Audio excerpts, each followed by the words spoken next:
عايزه اقول لكم غلطه انا كنت بقع فيها زمان، ما احبش حد يوصل لها عشان هيتعب قوي. لما كنت ببقى زعلانه او حزينه او عندي مشاكل، كنت بحاول الجا للناس، او بمعنى اصح بدور على حد افضفض معاه قريب مني، حد انا بحبه، حد قريب ليا الكلام ده. فممكن وقتها كان ممكن الانسانه او الانسان ده مثلا يقعد يسمع لي مره اتنين، التالتة اكيد مش هيبقى فاضي. فغصب عنك عاطفيا ونفسيا انت ربطت نفسك بالانسانه دي او الشخص ده، ان انت كل ما تكون متضايق انت عايز تروح تحكي له.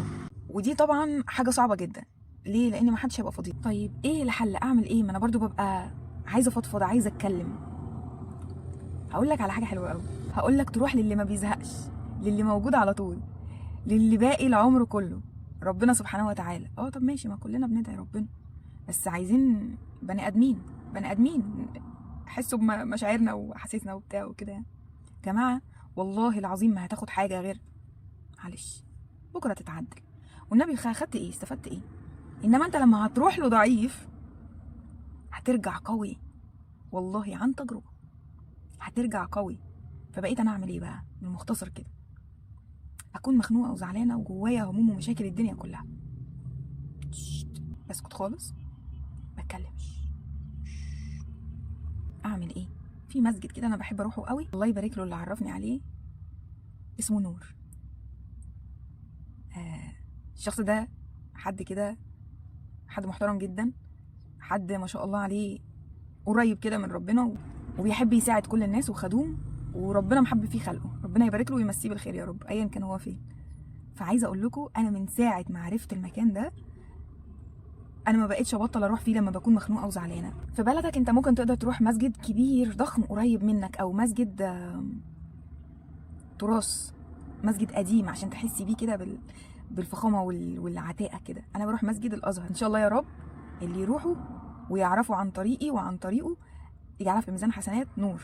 فاروح يا جماعه مخنوقه وزعلانه، تدخلوا المكان كانكم داخلين الحرم، الساحه بتاعته نفس الساحه بتاعه الحرم، شكلها بالظبط، المنظر جميل مريح نفسيا.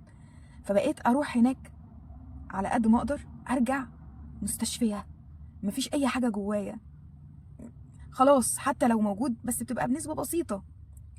مش قادره اروح، افضل اكلم في ربنا، رب شفت يا رب حصل ايه، حصل منهم كذا كذا كذا يا رب، ونيتي كانت كذا يا رب، وانت كنت شاهد يا رب على اللي حصل، يا رب انا مش قادره اتحمل يا رب، والله انا عارفه ان هو اختبار صعب، بس يا رب قويني، طب يا رب قويني، اربط على قلبي يا رب. وافضل ادعي واكلم ربنا، وافضل ابكي وانا ساكته لحد ما ارتاح واحس نفسي خلاص هديت، كأن في حاجه كده بتطبطب على قلبك. بعدها بقى مثلا تسمع آية قرآنية، لفتة إعلانية كأنها رسالة كده من ربنا، وتاخد بالإشارات كده. فعايزه اقول لكم يا جماعه ما تربطوش نفسكم باشخاص، عشان الاشخاص مش هيقعدوا لكم ومش هتاخدوا منهم عقد نافع، وممكن في يوم من الايام الاشخاص اللي انتوا قلت لهم اسراركم دول يجوا يذلوكوا في يوم من الايام. فالناس اللي مش عندهم ناس مش مستأمنينهم، او مفيش حد امان بالنسبه لهم، فالامان ربنا سبحانه وتعالى، هو اللي خلقك وهو اللي عارف من غير ما تحكي، ومن غير انت مش عارف تعبر، ده غير انه حاسس بالشعور اللي جواك عامل ازاي اللي انت مش عارف توصفه لحد ابدا.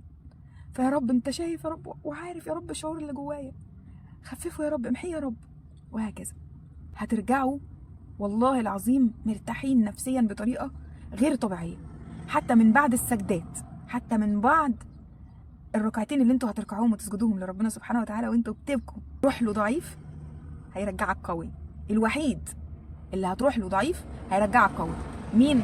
ربنا سبحانه وتعالى. فيا رب ما تكسرناش، ويا رب ما تحوجناش، ويا رب ما تتعبناش، ويا رب عوضنا عن الايام الوحشه وسنين العمر اللي راحت بلاش. يا سلام على الكافيه. معلش يا جماعه انا اسفه، انا فصيله جدا بفوقكم كده عشان محدش يعيط كده ويتضايق كده. فوق يا جماعه. انا الفتره اللي فاتت دي اللي طالعه بابتسامه دي كانت حالتها النفسيه مش تمام، عشان كده ما كنتش عايزه اطلع اصور واكئب الناس اللي معايا. بس صدقوني بروح لربنا ضعيفه بيرجعني اقوى، بيرجعني انضج، وبيرجعني راضيه بقضائه وقدره.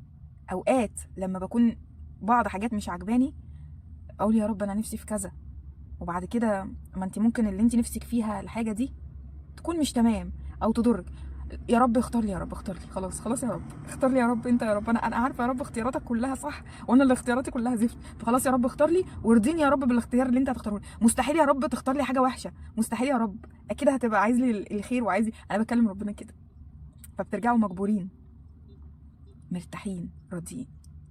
ربنا يرضى عنكم وعني ويصلح حالنا جميعا يا رب، والسلام عليكم ورحمه الله.